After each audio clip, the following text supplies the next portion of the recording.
تفتكر ممكن عملة صغيرة تغير حياة كاملة؟ دي قصة سام، بنت خرجت من الملجأ وبتبدأ حياتها لوحدها، وكل حاجة بتتغير لما تقابل قط غريب ويدخلها عالم مش طبيعي. استعد لرحلة مليانة مغامرة ومفاجآت في قصة غير متوقعة.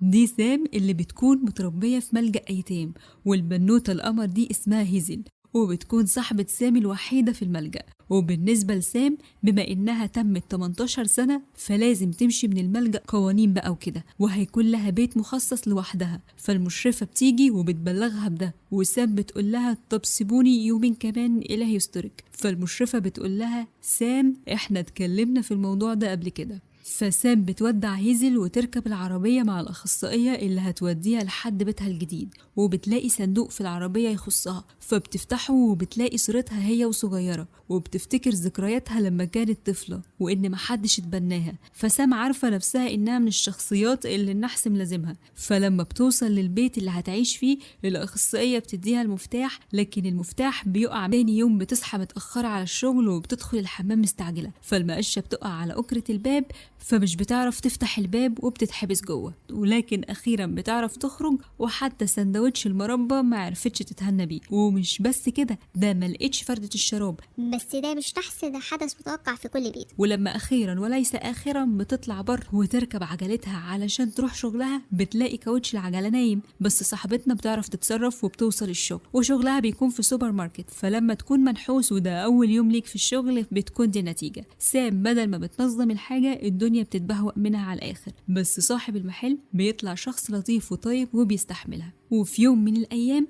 سام بتشتري أكل وبتقعد على الرصيف، وبيجي جنبها قط أسود وبتديله حتة من السندوتش اللي كانت بتاكله. وقعدت سام تتكلم مع القط وإنها مش زعلانة على حظها الوحش، لكن خايفة هيزل ما تجيلهاش أسرة تتبناها. وقعدت تفضفض مع القط وتقريبا حكت له قصة حياتها.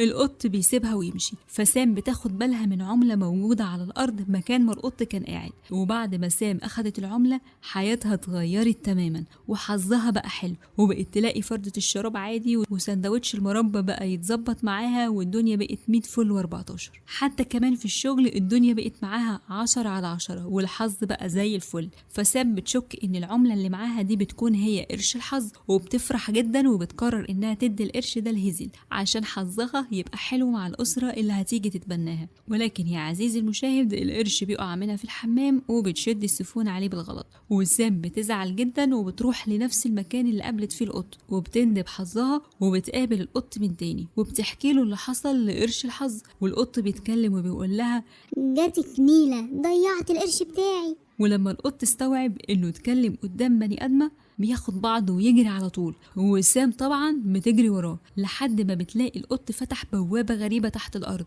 وبينزل فيها، وسام بتنزل وراه. ولما القط بيشوفها بيزعق لها ويقول لها انت ايه اللي جابك هنا يا مجنونة؟ ممنوع اي بشر يدخل هنا. قالت له بص بقى من الآخر، انا مش هتحرك من هنا غير لما تجيب لي قرش حظ بدل اللي ضاع. القط الاسود ده بيكون اسمه بوب، وبيقول لها إن المكان اللي فيه اسمه أرض الحظ، وإن مخلوقات أرض الحظ اللي زيه بياخدوا قرش الحظ لما يروح للعالم بتاعكم علشان ما يحصل لهمش مشاكل، ولما بيرجعوا لازم يسلموا القرش للكابتن.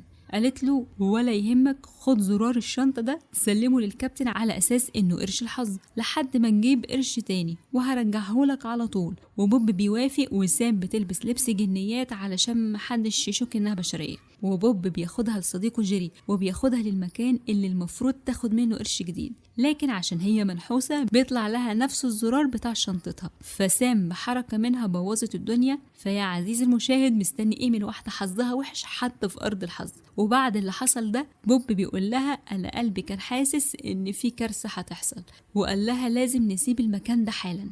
وجيري بيجي وبتحكي له على اللي حصل وإنها بشرية. وجيري بيتفاجئ وبيقول لبوب لو الكابتن عرفت هتنفيك لأرض الحظ الوحش. فسام بتتفاجئ وبتقول لهم هو في هنا أرض حظ وحش كمان؟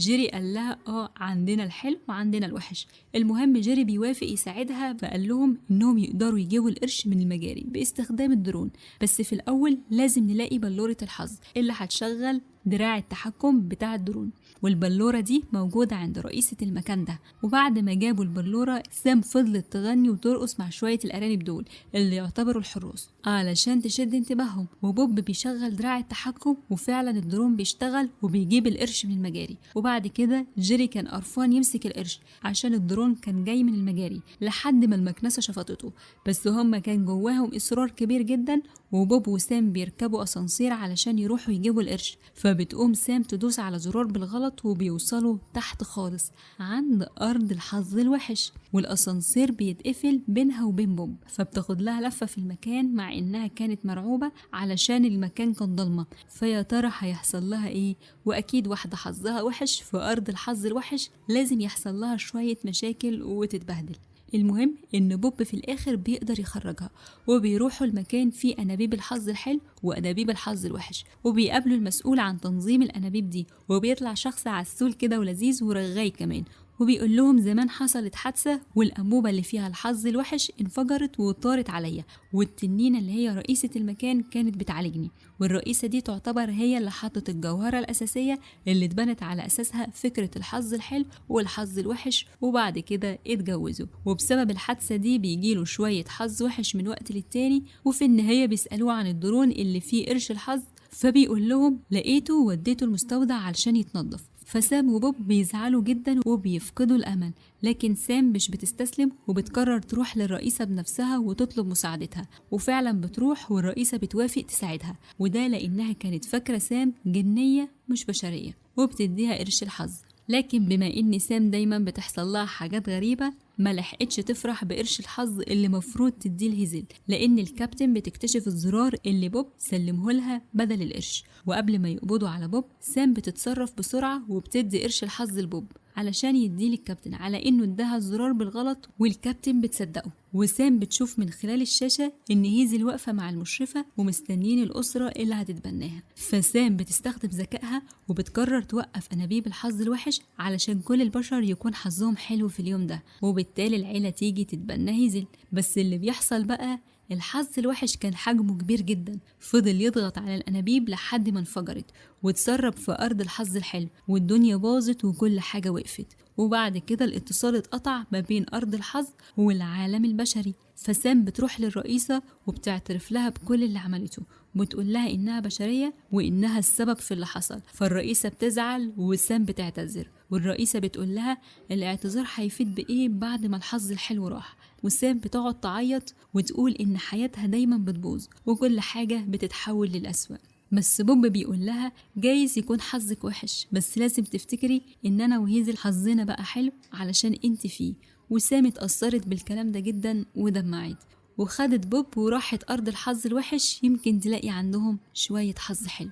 ولما راحت هناك اتفاجئت ان المخلوقات هناك عساسين ولزاز وحياتهم سعيدة رغم الحظ الوحش اللي عندهم، ولقيت عند واحد منهم شوية حظ حلو كان مخبيهم واداهم لسام، وسام اخدتهم وراحت بيهم للرئيسة عشان تصنع منهم جوهرتين حظ حلو وواحدة حظ وحش. والرئيسة قررت إنها تحط جوهرتين الحظ الحلو بس علشان كل الناس يبقى حظهم زي الفل.